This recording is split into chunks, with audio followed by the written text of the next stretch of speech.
the kind you wear a tie. Button up from 9 to 5. I tried that life but said goodbye. I'm not always polite, but I get the job done. Who says the world can never be fun? I'm simply unprofessional. Simply unprofessional.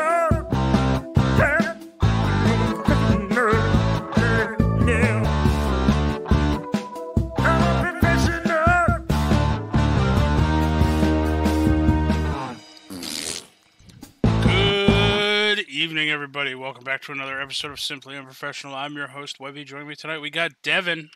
Hey, everybody, I'm Devin. I exist. Devin. Yes. Because we are, as you used to put it, goddamn professionals here on Simply Unprofessional. And obviously we have a vast, library of held back episodes waiting to be released. We are at least forward thinking on this, and by the time this comes out, this should be out. I'm thinking July 5th. So, happy 4th of July! I hope your 4th of July was fantastic. It wasn't terrible, at all. Actually, it was not terrible. No. Nope. It was mostly a day of me laying around the house doing absolutely nothing. People tried to get me to do stuff, and then I laughed in their face. That's how every day is for me. So they were like, "Hey, don't you want to go to this barbecue cookout?" I'm like, "Can you bring me back a plate?" Sure. Then no. Yep, that sounds exactly like me. Can you bring me back a plate? Sure. Why would I want to go then? I mean, exactly. Like, I get to be home by myself and relax and watch some TV, watch some Stranger Things. Yep. All these things are better than what's being asked of me right now. Why go out in public when delivery is an option? I got delivered food earlier, which, I mean, I'm going to argue and say probably not like the nicest thing to do to somebody on like the holiday time, but you know what? That's not really. Hey, I don't really care. Oh, that brings me to another point. So I got rained on earlier. I got rained on which that wasn't too bad, but Devin. Yeah, sure. Petco. Oh boy, we're adding Petco to our list of names. Right yes, there next to Karen from Subway. Yep. That's okay. A statement. And what's his face from GNC?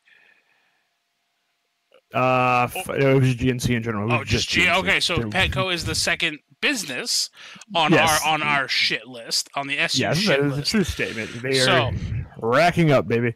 All right, so for those of you who are wondering, Webby, why Petco? That's where we all go.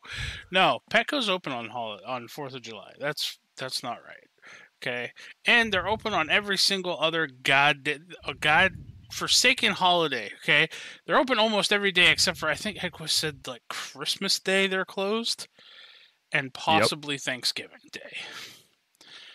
Okay, so Petco does not celebrate now. Before all the listeners start jumping down my throat and I start receiving messages on Facebook or Twitter, or Instagram or whatever, listen. This does not mean that I hate Chinese food restaurants, because they never close. They're open on Christmas Day. That's where I get my Christmas dinner. Well, there's the difference. A lot of Chinese food places, they have, there's celebratory of different holidays. So like, they don't really do 4th of July stuff. Right. So it's like, they're open. They're pretty reliable. But see, we have an inside man there at Petco. Not to name names in case any higher ups at Petco are listening, but his name's Edquist.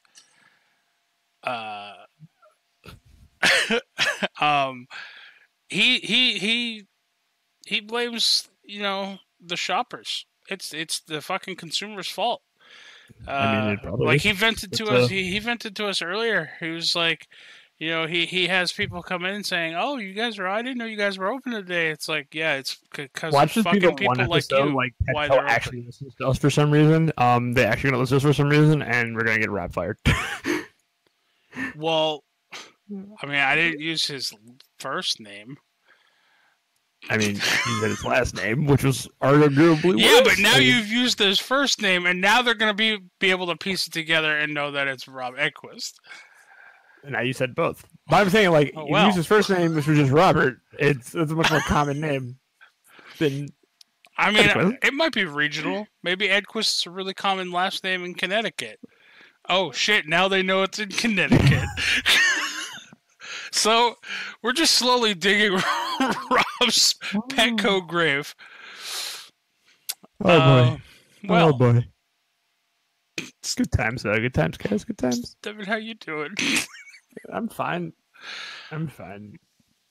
So, Devin, it's all fine. I wanted to talk a little bit today about a movie that has been recommended to me, and I finally got to sit down and watch it. I know, Kurt, you're going to get excited that I finally got down to watch this. Alita Battle Angel, or is it Battle Angel Alita? I don't know. I think the manga's Battle Angel Alita. I think the movie's Alita Battle Angel, but whatever together. Right. So I finally watched this. No one had to convince me to watch it. No one had to, dare me to watch it or get me to watch it specifically for the SU. I did this all on my own. It was intense. I got really excited throughout this movie. I was on a call with our buddy, our SU friend here, Clayton, Mr. Clay, and he had already seen the movie. I thought you were gonna redact his name. I'm like, oh, you say Rob's name, but you're just gonna redact Clay's name. Just redact his name over arbitrary bullshit, but you're gonna say Rob's name. Nah, Clay does not want to. Clay does not want to be associated with SU. I mean, that's probably for the best. I mean, whatever. I'm not mad about that. Probably for the best, to be honest. But yeah, I was on a call with him while watching Alita Battle Angel, and it was one of those things where I'm watching it on one monitor, and I'm talking to him, and I'd keep asking him questions, and then before he'd have a chance to answer, I'd be like, wait, hold on, they're explaining what I just asked. And then, I'd ask him another question, and sometimes he would answer the question, other times he'd be like, well, you gotta watch. It was a classic Webby viewing. Yeah. And then every so often I'd ask him a question, and he'd go, oh, and I'm like, well, that's a yes. And he's like, shit. But he'd start laughing. Clay has a very telltale. Yeah, true. He has a very iconic. I don't know. I mean, that's kind of like when people ask me a question. I'm just like, maybe. Maybe. But no, he'd start laughing because I'd get up and I'd stand up at my desk and I'd start yelling at the computer monitor and cheering her on, the main character. It's been a while since I got that invested in a movie and that excited about some of these fight scenes and stuff that were happening. It was a unique experience. And Kurt, I did it bad. I know you warned me that when the bar scene came up that I should go to the restroom or whatever because that's when the doggy got hurt. And I was like, okay, well, I just won't watch. So when the bar scene came up, I just turned around to my computer desk and lo and behold, it's not a visual scene, it's an audio scene. So I heard what happened to the dog. But at the same time, that made the following fight scene that much better, I feel. So yeah, okay, so for those of you who don't know what this movie's about or haven't seen this movie, so there's essentially, I'm not going to get into this, the big lore, the planetary lore behind it, because I don't want to fuck it up. I'd say just go see the movie. I highly recommend this movie. But from the get-go, from what I've seen so far, I haven't. Full disclosure, despite me being the anime buff, I have not finished the movie yet. It was one of those movies that I didn't see in theaters, and I just hadn't got around to seeing it yet. So I'd seen part of it and haven't seen all of it. And so Webby's actually ahead of the curve for me in this one. Yeah, I apologize. There will be spoilers here. and it's been a super long time since I've read it or read any part of it, so I couldn't even begin to break down like overarchingly what's going on. So, Uh, the fun part here, Devin, for you is because you haven't finished this movie, and I'm going to be the one explaining most of this one. You're going to get to hear my nicknames for things. I mean, that's fine. That's fine. Can I just do our first my first of many SU tangents right now? Sure. Yeah. Not feeling my current monk that I made in Diablo. Just not feeling it. I need to figure it out. Not feeling it. Tangent over. I will tell you this. I was talking to our own Guy Fieri, Donnie, earlier today. Happy birthday, Donnie, by the way. I know I already told you, but I'm going to tell you again. Happy birthday. It's his birthday week, so hey, it's a week-long celebration, that's all. We were going over the leaderboards and seeing essentially what kind of characters were ranking the highest on the leaderboards for this season. Monk is struggling this season. So isn't Demon Hunter. So is Demon Hunter? Yep, Demon Hunter is also struggling this season. Yeah, this monk, I'm not feeling it. I'm just really not feeling it. Like I'm fucking around it right now. That's the thing, is it's so sad to me too, because like, okay, the monk sets are phenomenal, but like, I really would have thought that with the Legacy of Nightmares buff that Diablo's got this season, that mix matching just some certain legendaries would make for a really interesting monk build too. I almost rolled a monk. It really makes me sad. Glad I didn't. Yeah, it really makes me sad that it's not holding. Have you rolled the barb this season or not? Yeah, that was my first character. So what hasn't anybody rolled this season, or we rolled everything this season, or has nobody rolled a mage yet? Nobody's rolled a mage yet. I might roll a mage. Mages are doing really well this season. I might roll a mage as a secondary backup character. I can rush you one. Yep. And nobody's run a Crusader yet this season. But I feel like Crusaders might be a little... I just don't like Crusaders in this game. I just don't. Like it. I hate being like that. I just don't. Like me and Crusaders in this game just do not get along. Yeah, I love my Crusader in Diablo. Every Crusader that played in this game, I just can't. I wind up dropping them, like interest in them, because I just don't like running Crusaders in this game. Yeah. Anyway, back to Alita Battle Angel. All right, Alita Battle Angel. So spoilers. Okay, so essentially the movie starts off, you find out there's like this giant floating city. Okay? And it has like these big, long, what look like cables, but you find out they're tubes that are going down into this, like, the slum part of a city below it. And just like any cool floating city, there's a giant dumpster in the middle that just dispenses trash down onto the into the slums. And then obviously anytime trash is dispensed, you know people in the slums are going to go and pick through it and try to make something out of nothing. So that's essentially where the movie picks up, is we see Christoph Waltz, who plays, I believe his name's Dr. Ito. I pulled this up for a reason. Yeah, Dr. Dyson Ito. And he's going through the scrap heaps, and then he sees the head and shoulders of who is going to be soon called Alita. And then you see him pick it up and bring it back to his shop. And as you're watching, you start to realize that almost everybody you see has some sort of like cybernetics enhancements or whatever done to them. Like people have like a robot arm, right? Or legs or torso, right?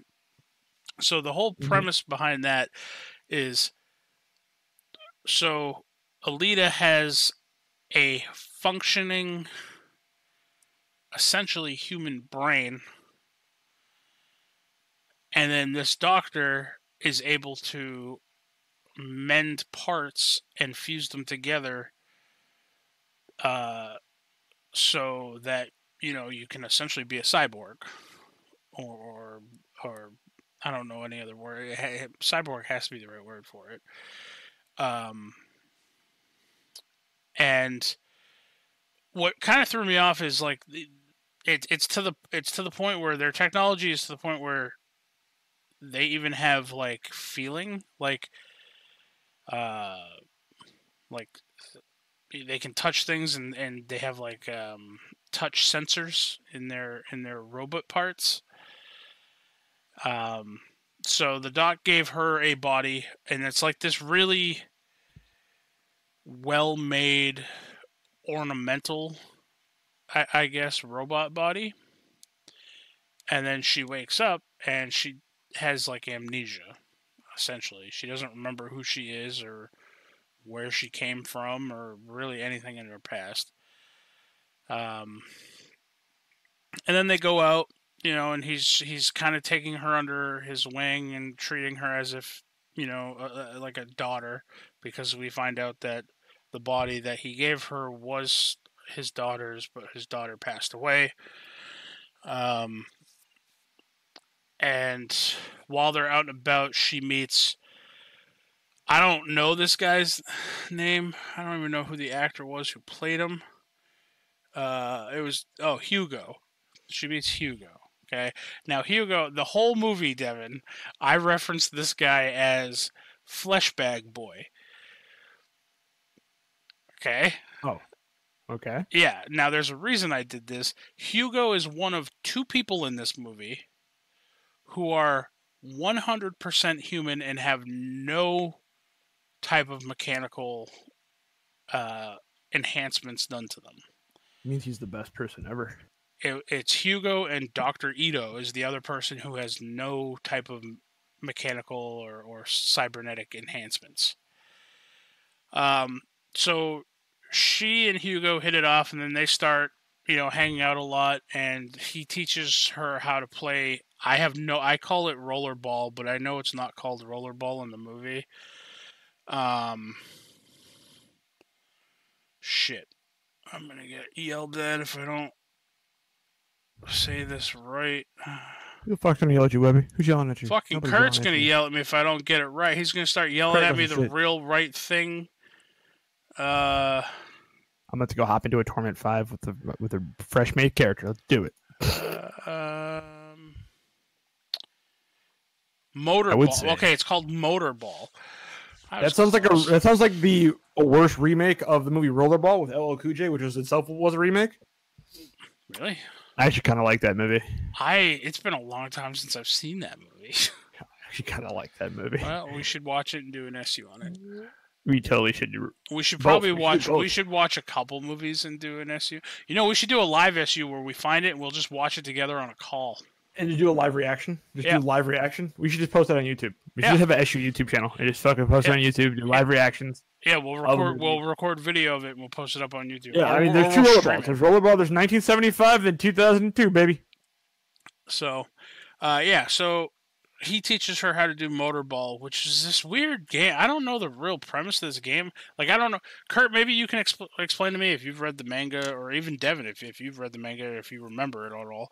You have this ball, and like you have roller skates that are like jet powered, and you go on this track, and eventually you have to like slam dunk this ball into like a little hole. But can you throw the ball? And like, if you get it in the hole, you still get the points. Like, does the ball is it essentially rollerblading basketball? I don't understand. I mean, it doesn't really come up again. Like, the motorball aspect comes up again, but the whole having to slam dunk it for points doesn't. Because later on, she just uses the ball to fucking kill people. It's insane. So yeah, in any case, she catches wind that there's a killer going around killing women and taking their parts, their mechanical enhanced parts, and selling them, or whatever. So, the doctor tries to convince Alita, hey, you should have a curfew. You need to stay inside where it's safe until, you start remembering stuff and, whatever. But she catches Mr. Dr. Ito sneaking out at night. Interesting, huh? And he's carrying a fucking humongous bag, like it's like a giant briefcase Wait, on wheels. what's your signal at? What's my what? Your voice connect signal? I don't Mine's know. in red, and you just kicked Kurt out of here. I just kicked Craig out of here. Craig, not Kurt. Sorry. Oh yeah, Craig is gone. Oh yeah, mine was yellow and it just dove into red. Yeah, mine's red right now, and it just kicked out Craig. So It looks like we're gonna be having some possible audio issues. possible audio issue. You do sound somewhat mechanical. How do I? I mean, you sound all you sound. You're sounding. You're going in and out from mechanical to not mechanical. It's back and forth. Okay. All right, now I'm back in the green. I'm back in the green, and you sound fine now. Let's try to get Craig back in here. It's not gonna matter. Oh, the SU guys, the listeners are finally gonna be able to hear Craig if they haven't already before. Now recording. Fuck you, Craig. Yeah, fuck you, no Craig. one likes you. Yeah, you're definitely not a battle angel. Go fuck yourself, Craig. Yeah. All right. So she finds Dr. Ito sneaking out of the house, right? And at this point, I'm like, oh, snap, Clay, is he the guy going around killing me? He can't be. He's not. He does not seem like a bad guy, right? And I told him, I was like, I'm going to be pissed if this guy's the bad guy, right? I want to see Christoph Waltz play a good guy. And he has like this massive, it looks like a briefcase on wheels, but it's humongous. And then he starts following this girl. And Alita's following him. And you see he opens up his bag and he starts constructing this weapon. And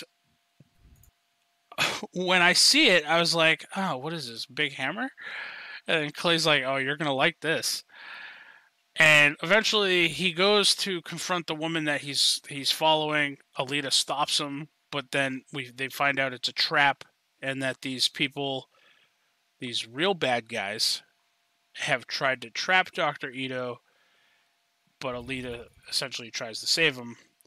And then Dr. Ito fucking busts out this weapon, Devin, okay? It's a smaller version, but it's still pretty big on screen. He's got a fucking Reinhardt hammer. He has a giant two-handed fucking war hammer, spike on one side, rounded blunt on the other, but it has like a fucking rocket propeller on it. Just a jet motor shooting out the back of it. And then he finds out, this is where we find out that Alita can kind of instinctually protect herself. Like she can fight.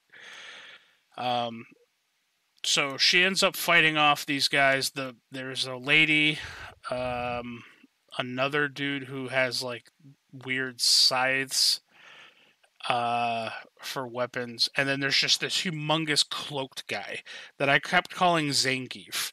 The whole movie, I was like, oh look, it's Robot Zangief again. Just because he's proportionally, he looked like Zangief, like just that body style. And so he ends up getting damaged, and he retreats into the sewers. And then I don't remember what happened next. It's all a big blur. But that's kind of where we find out that Dr. Ito is also what they call a hunter. Or a hunter warrior is what they're called. So essentially they're bounty hunters in the slums. And he brings like this head of the lady that he was following to this place. He puts it on the pedestal, and like this little robot head pops up and says, "Oh, this bounty's worth 20,000 credits. Here you go." And then like a little trapdoor opens and the head falls in, which I thought was hilarious. I was quite smitten with that part. I was like, oh man, there's all this cool ass technology and you still just have like a little flap door. Shit drops in like a fucking garbage chute. Now, on this, we have seen throughout the up to this point, we have seen another hunter warrior, some dude named like Zapan, which is a really messed up name. What's his name? Zapan, Zapan. Okay. You cut out for a second. Yeah. This guy is pretty much all robot except for his face. Just his face part. His skin. He's got a mohawk, but he has a pretty dope looking sword, which gets referenced later on. Let's see. Wow,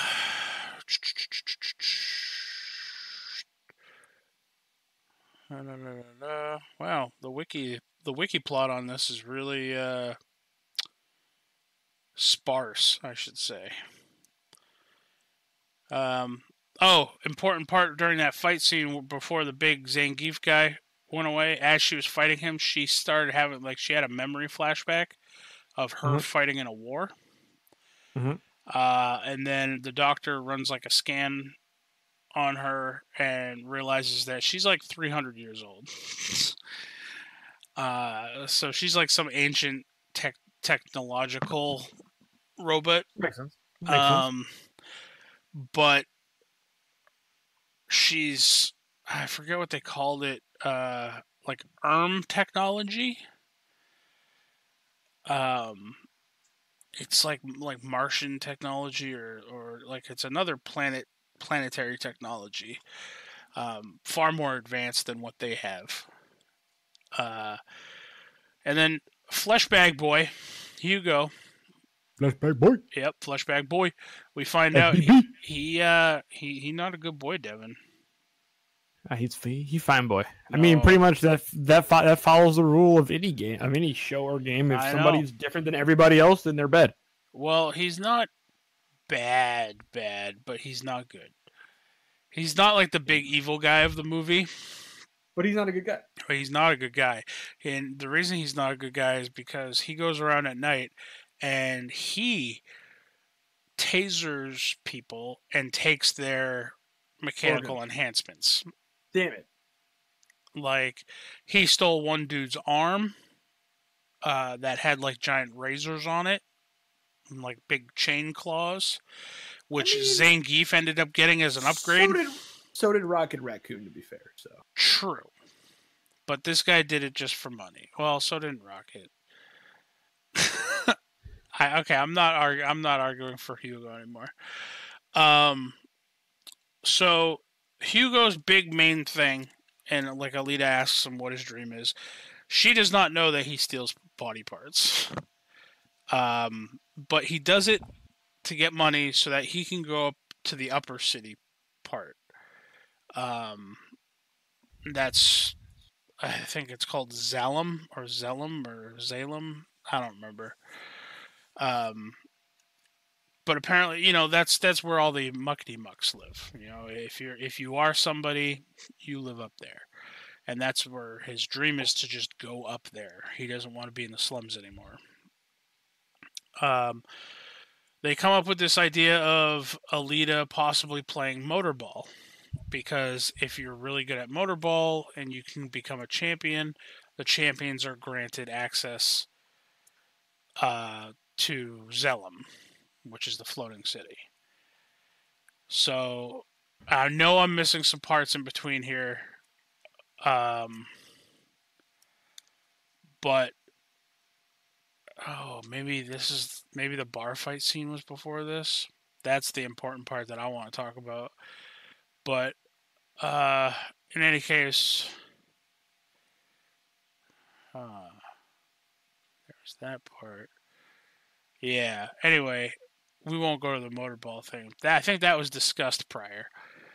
So Hugo and his friends take her out of the city, which there's like this white mist stuff surrounding the city. Like, it looks like a wall, but it's moving like jets of water or something.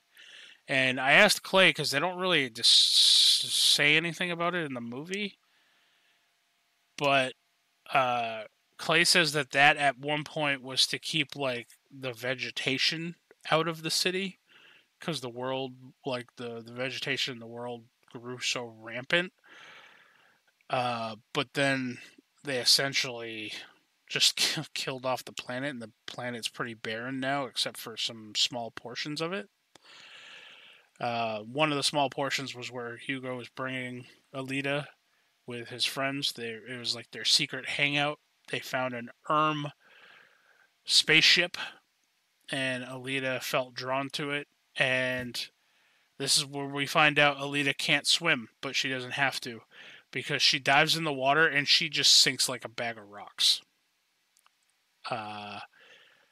And she goes onto the ship.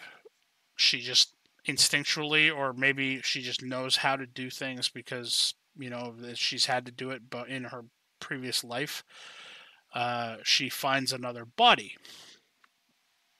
No head, no nothing, just a body. She carries it out and brings it back to Hugo, or Dr. Ito, and she essentially wants to be transferred onto that body. But Ito is afraid because it's called a berserker. Mm-hmm. And he's afraid that if he puts her onto that body, that her neurons or her brain functions will meld with that body and she'll become what the body was, which is a berserker, and she'll essentially just be a killing machine with no sense of remorse or anything like that. So she gets frustrated and she leaves because he just simply won't do it for her. So she goes and she marches her ass into the hunter warrior place and registers and becomes a hunter warrior herself, and then goes to the hunter warrior bar. This is just a hangout where all the hunter warriors are, apparently. She walks in and Zapan starts like hitting on her, and she just like brushes him off and starts making fun of him.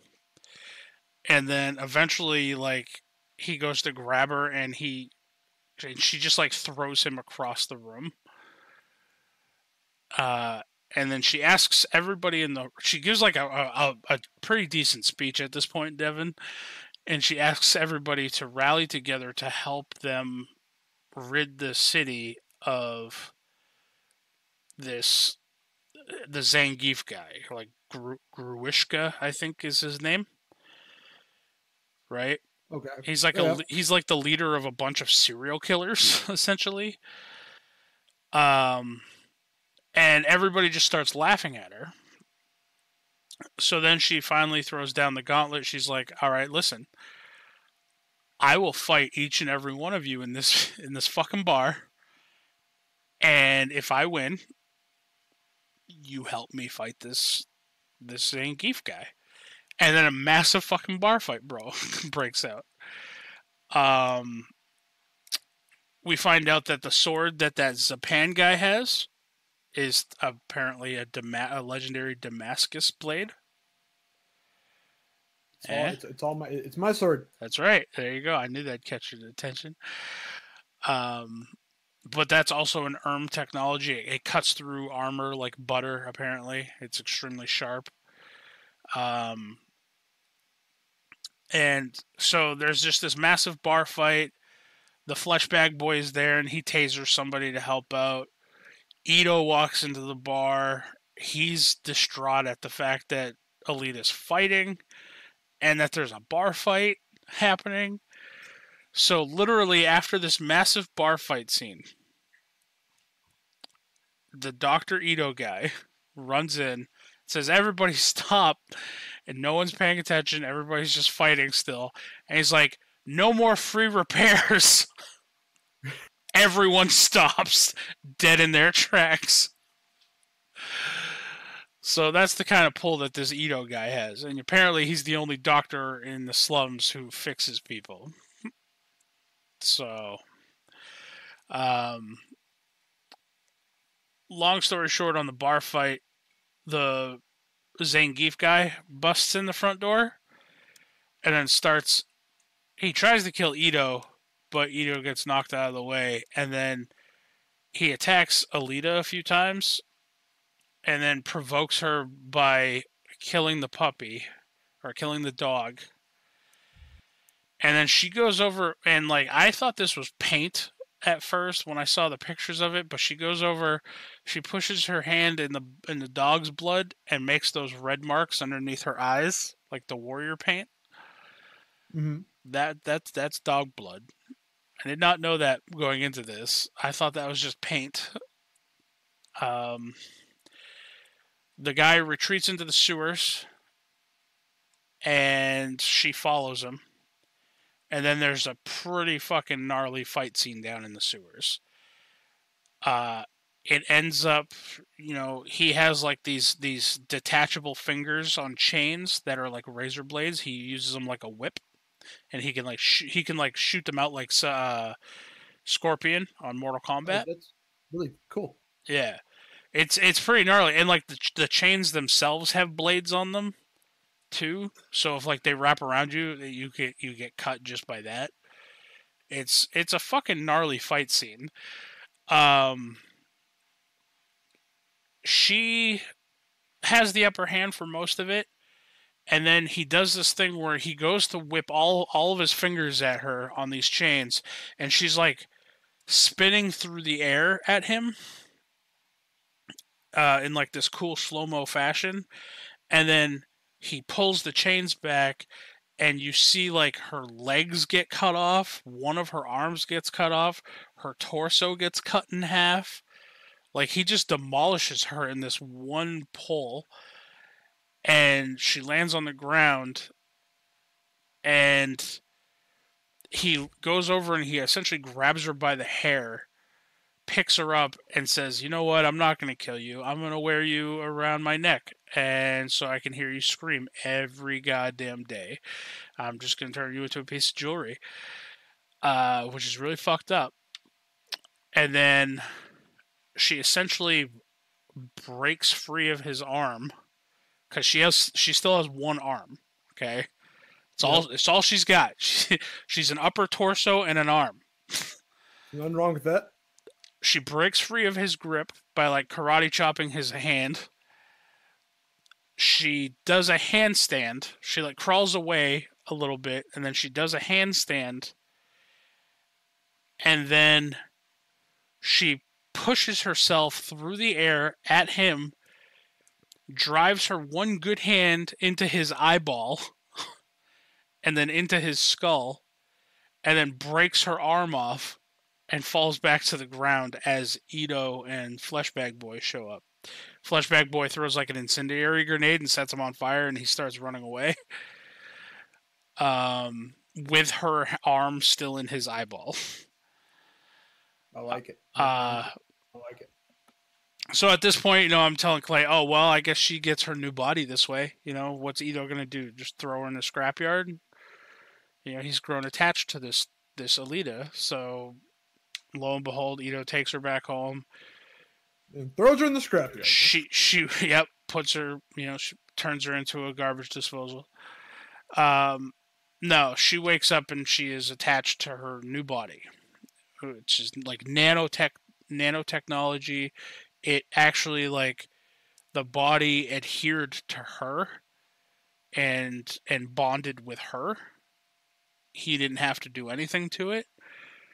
Apparently the heart inside that body was like it's essentially like the flux capacitor, or not the flux capacitor, the thing like Tony Stark has in his chest. Mm-hmm. Ito was telling her, hey, that thing's powerful enough to essentially power this city for years, But the most important thing about this body is it can withstand, a beating. It's battle ready. It's meant for combat. So then she goes for tryouts at this motor ball, right? And then Ito is there trying to support her. Made her some armor pads, which I don't think she really needed.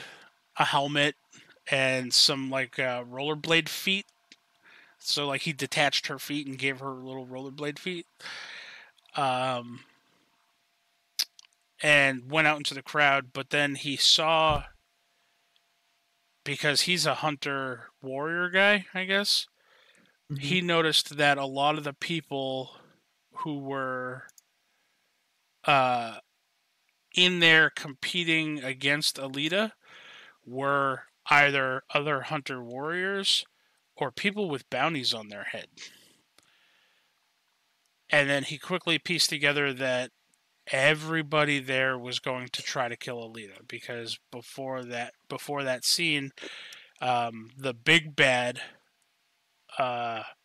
offered a bounty of 500,000 credits to anybody who brought Alita's head to him or killed Alita or whatever. Now, the one good thing going into this was the bounty was for whoever kills Alita. So all these bounty hunters and all these other players were fighting each other too. So she kind of had that going for her. But this is where one of my favorite kills comes from. So she takes off, right? She gets this motor ball thing. And she starts, she throws the ball back and hits the guy in the face. And like she's killing people left and right on this field who are trying to kill her. And then Hugo calls because Hugo went to go see his buddy and say, essentially quit the whole stealing body parts from people business. But then the Zapan, I'll always forget that guy's name. The Zapan guy met him there and essentially set a bounty on his head and started hunting him through the city. And so he called Alita saying he's going to need help and to meet at the old church. So she went off the track. She went busting through essentially like what the Jumbotron was. Yep. I'm back in red too, by the way, Webby. I don't know if you are. Let me I look. just jump back to green. No, I'm green. Yeah, I'm green. Okay. So she essentially she went off the track, jumped through the Titantron, and started skating on this giant pipe that goes through the city, like up above the city, and she's being chased by two remaining people.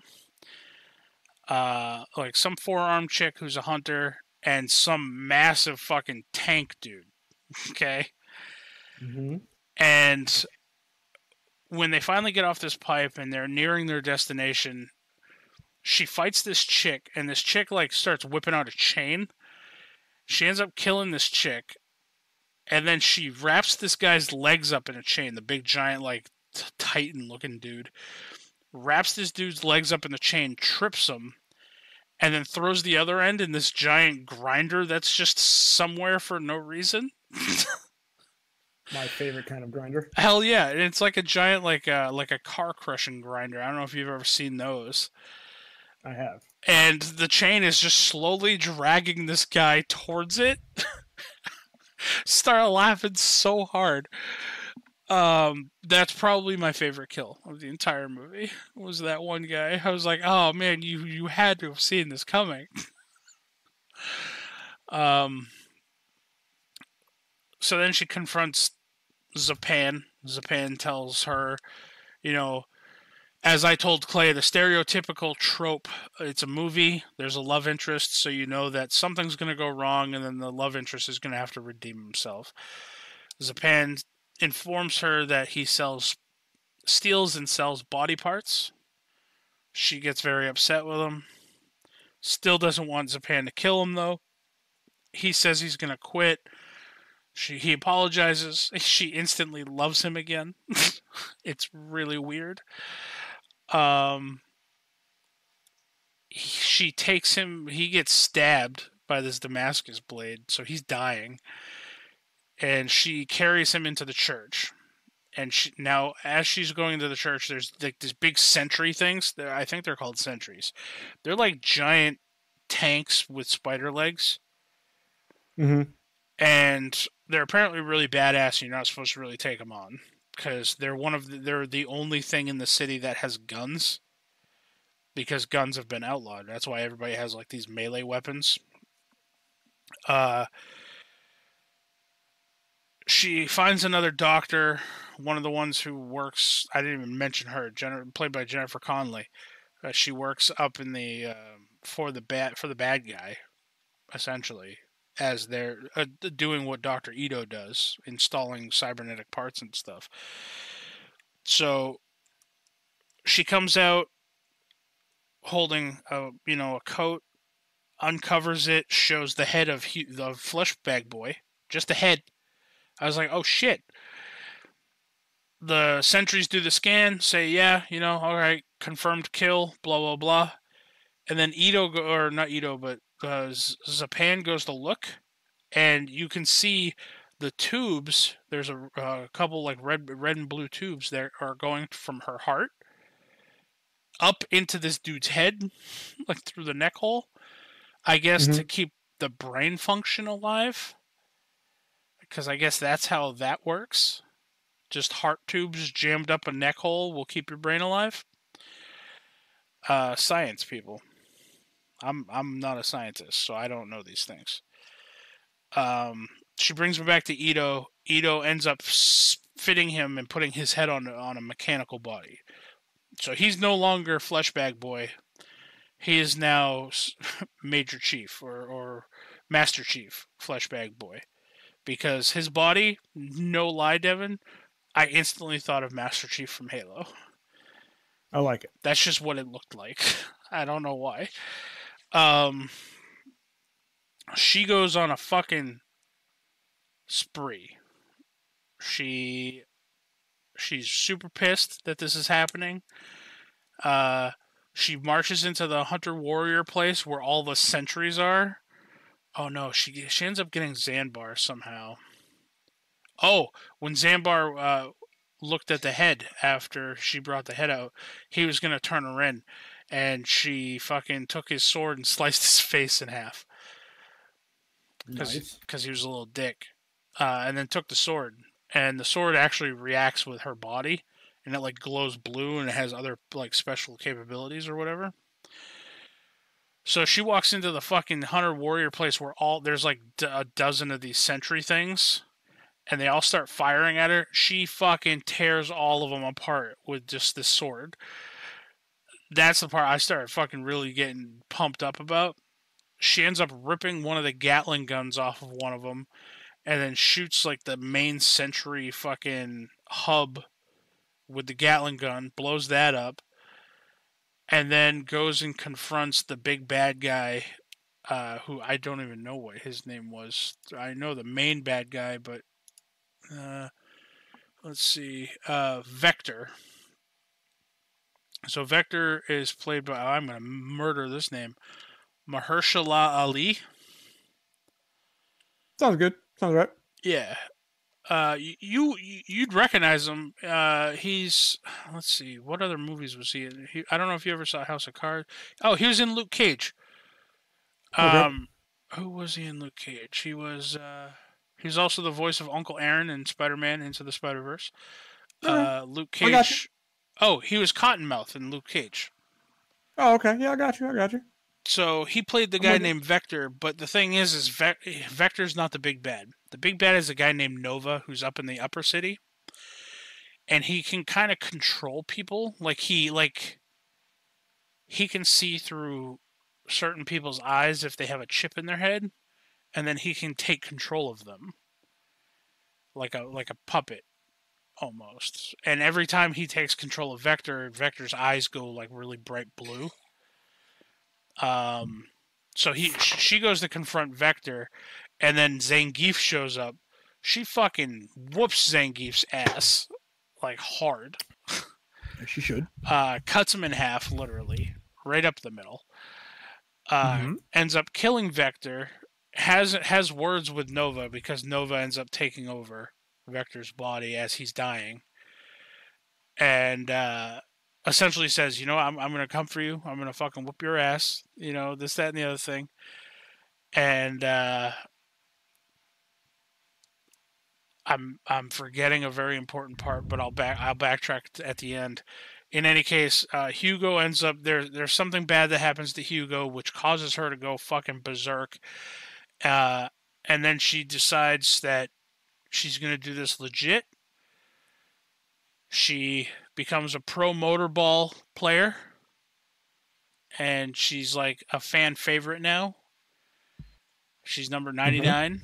And she every night she plays, she goes on this pedestal. She looks up at the upper city, and the movie ends with her looking up in the sky, pointing her sword up there, and then it shows Nova for the first time, essentially, who wears like these goggles on his head, like they look like little welding goggles that glow blue, and he's looking down at the city.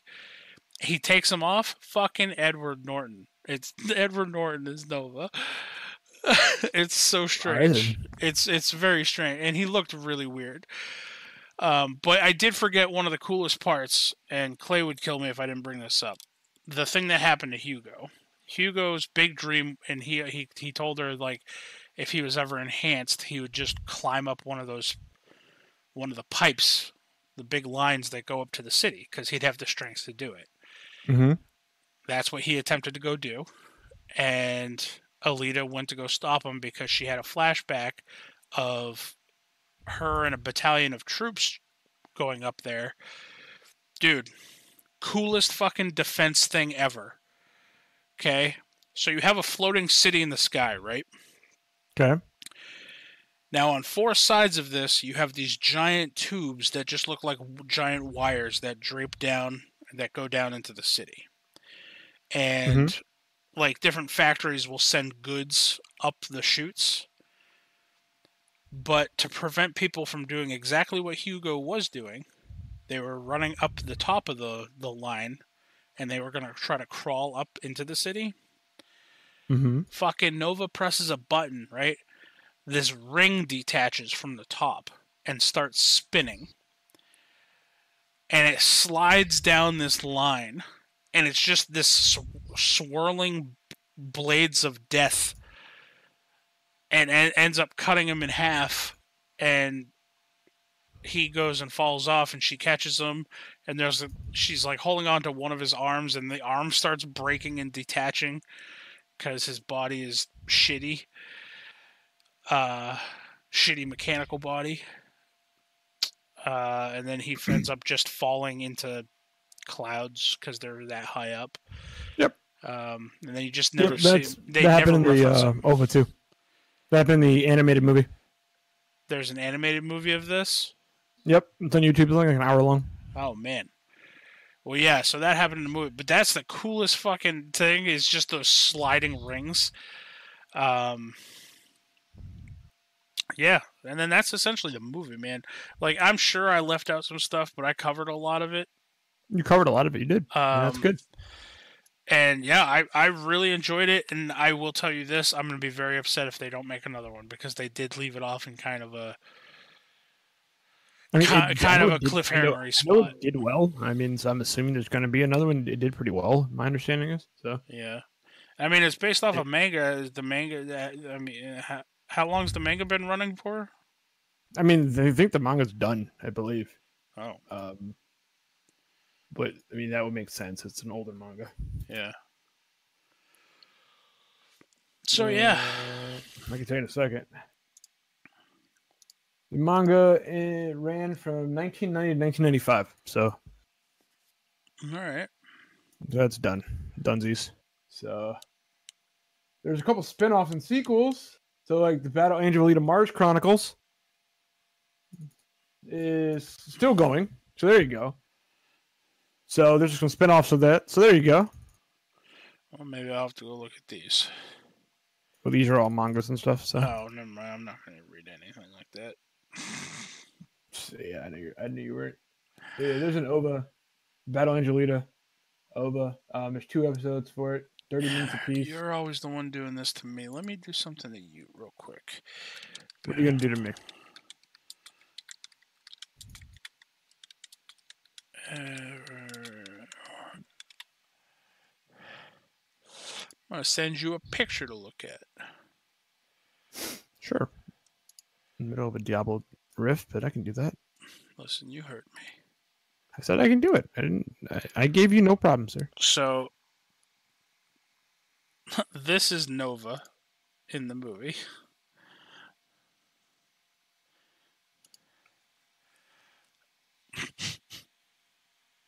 What's so funny? Just wait until you see this. This is I see it. the I mean, villain. that's, yeah, I mean, that makes sense. Come on, that looks like the cheesiest villain ever. I mean, well, And he's in a white trench coat, like the lab coat.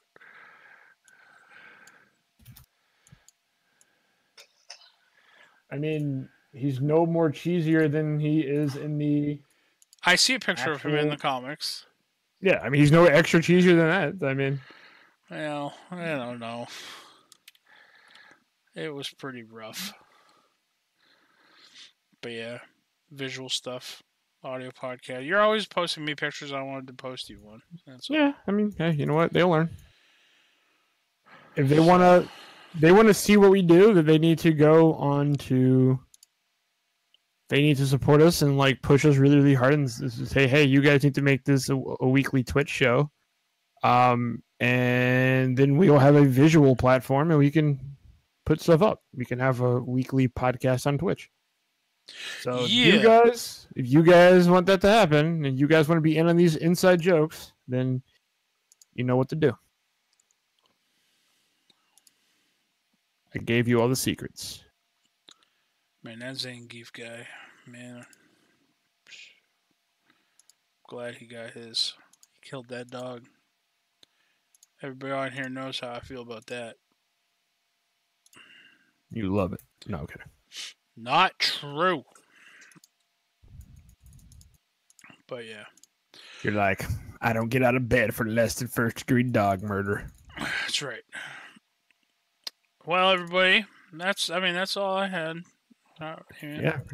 I watched this movie yesterday. Like I said, it's still relatively fresh in my mind, but it's I probably jumped around a lot because I was on a call with Clay, and I don't Oh, it's all good. One of the questions that I had that was immediately began to get answered, but never really got answered, was I asked Clay, I was like, "How's that city floating?" And Dr. Ito's explanation to Alita, because she asked him, how does the city stay floating in the sky, was engineering. That was his explanation. Nothing else. I mean, that's a fine explanation. No, it's not. Like, what about the engine? Like, how? Like, mechanically, how is this working? It's proprietary. You can't tell you. But I want to know. But you can't. But like, if you know, then you could replicate it. So you can't do that. They need to explain. Shielding. Ew, why are you shielding? Go away. Devin, all that clicking is Diablo clicking. They call me out on it every time. Whenever I hop on a call with them, if they hear me clicking furiously, it's because I'm playing Diablo. Yep. But Devin, that's all I got for this week. Is there anything else that you wanted to talk about, or? Oh, you are super robot-y now. Wow, what is wrong? Oh, I just dipped into the red. Yeah. What is wrong with Discord tonight? Discord's a Discord, usual stuff. I'm green again. Me too. So yeah, other than that, we got Stranger Things that just popped out. That's always great. Actually, this season, I feel I feel the season's good. I wouldn't put it. I think season 2 is better, in my opinion. But so far so good on it. I got to finish watching it, so I can't fully say it's better or worse. I really enjoyed season 1. Season 1's really good. Really, really good. I have nothing bad to say about this season so far. I'm only halfway through. No, same. I am laughing, and I feel kind of bad for Will. Because all this motherfucking kid wants to do is play some D&D, and no one wants to play goddamn D&D with him anymore. Will gets no love in any of those. Like, he's basically not in the first one at all. Well, that's because he was captured the whole time. Right, and then he rolls into the second one and gets fucking possessed. Yeah, and goes into hiding. And then the third one is his best role yet. He gets into character as Will the Wise or whatever. Yeah. Will the Wise. And no one wants to fucking play. Up like, you shall address me by my full name. Yeah, man. Man, that'd be sweet. That's why I'm gonna wake up one morning. I'm just gonna show up in full Tez gear. Get out of bed. Come on. Yo, we doing this. It's like I'm just gonna slap you with a stick and be like, boom. What are you doing? Why are you hitting me with a stick? Were you the DM? You control the NPCs. I hit NPCs with sticks. So I want the D&D poke. I want the D&D poke. exactly. Oh shit! Get out of bed. When we hit the megabucks or the Powerball. That's a lot of molding. Jesus Lord. All right. Well, that's where we will end. We are just over the hour mark at this point. Yay! Webby reviews Battle Angel Alita. Woo! Yep. I'm not. Hey, it's been a while since I did that much talking. I know, and I'm okay with it. I'm fine with it. I mean, honestly, because we were kind of sitting here racking our brains, like I don't really, because I mean, it's been kind of a crazy week for all of us. I haven't really had much to contribute to much of anything. I was just like, I'm just, Webby has covered the movie. He's watched it. Movie I've seen part of, but I kind of know enough about it where I don't care if he spoils anything for me. So go for it, and we'll see what happens. Coming up on another episode of SU at another time, we will be talking about the Spooderman. Into the Spooderverse on Netflix. Oh, hey there, Spooderman. How's it going? Hey there, Spooderman. Spooderman. I watched it.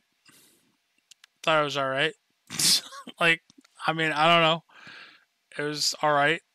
I might get some flack for that, but I've come to the realization. You just thought it was all right? Yeah. I mean, the thing is, Devin,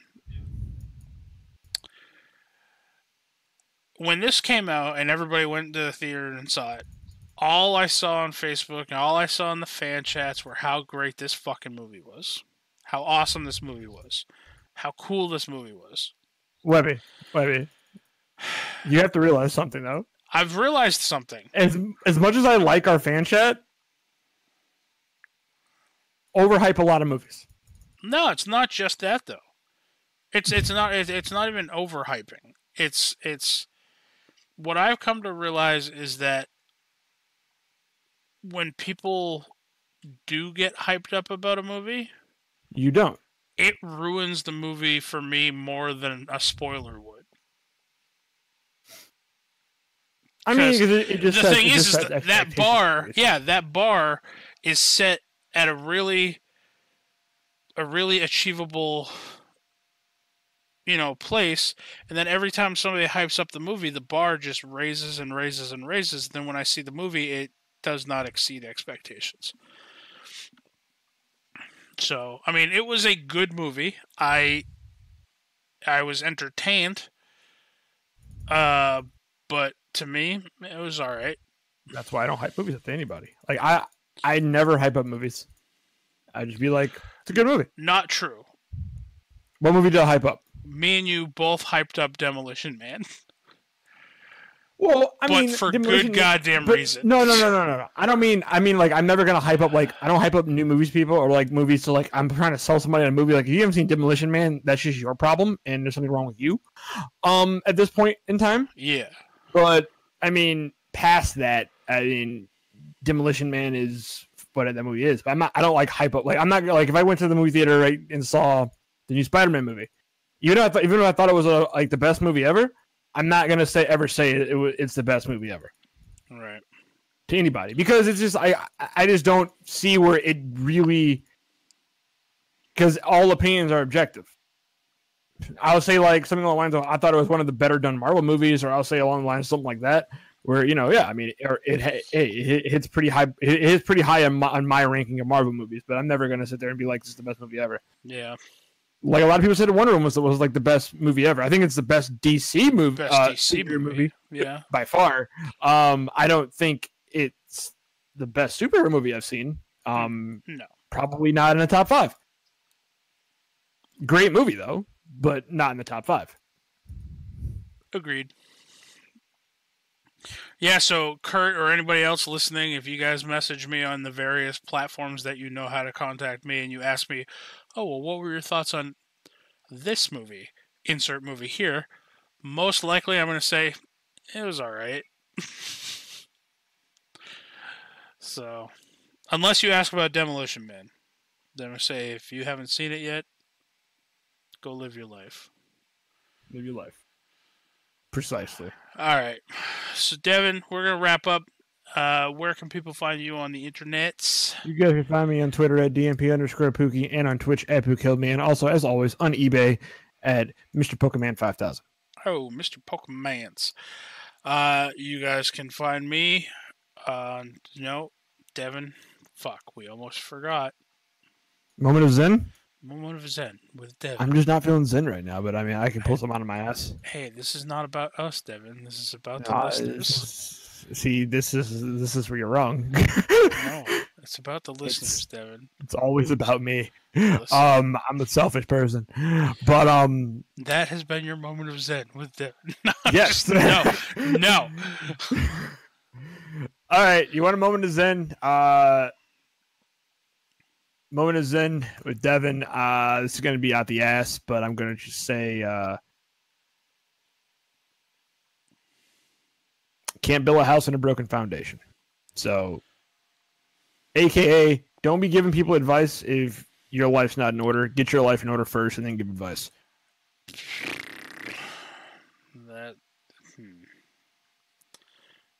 I could probably talk at length with you about that. I'm aware. I mean, but we're wrapping up. It's a very. People come to me for advice. And my life is not in order.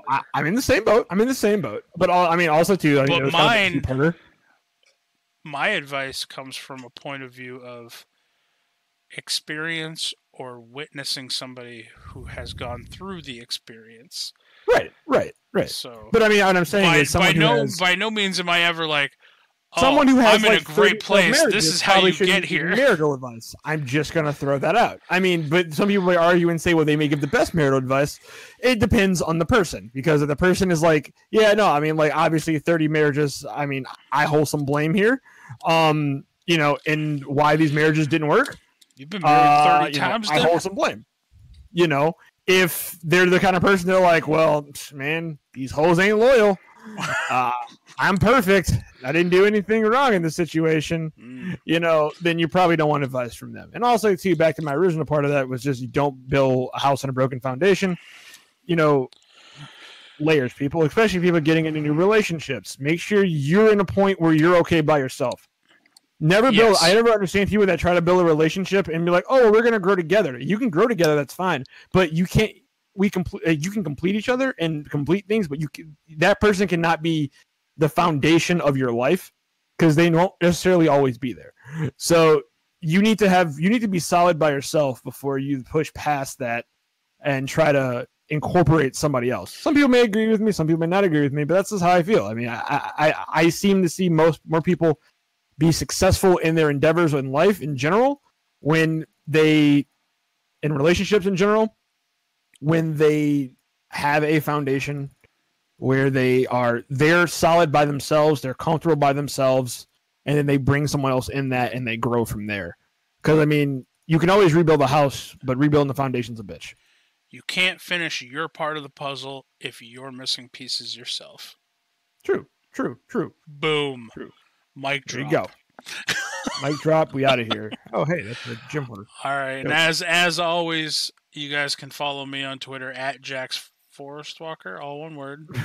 The question mark? I stumbled on that one for a moment. Jax Forest Walker, all one word? Maybe? You can follow on Instagram at Patrick.Webster52.